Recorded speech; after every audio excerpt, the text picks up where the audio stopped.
Dumela makulu, the Nyametician is baking him sana. Fadzayi Mahere arukukanda vamtuli Ncube under the bridge. Abudisa bini rema bond notes. Iro masi bond angazara mbini. Akanyora akati, these are Zimbabwean dollars suffered in a bin. All these notes are worth less than $1.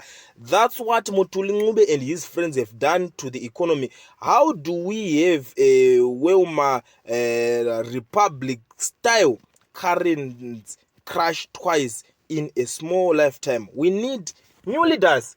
Zvinhu zvakawanda zvine zvichitaurwa nemusikana uyu nemudzimai meno tingati chii but naadvocate honorable vanoremekedzwa vanomiririra vanhu vari kutaura kuti vedu zvinhu zvacho zvinozonyanyawo mana mari izibhini rese kalaiso ronzi mari iyoyo inowetha less than $1 rekuti unongopetera kuisa mupocket. Saka kuda kuti bhini rese remari iri uchida kukwira kombi auende kutauni nekudzoka nebhini rese remari unenge wakaitakurira pai.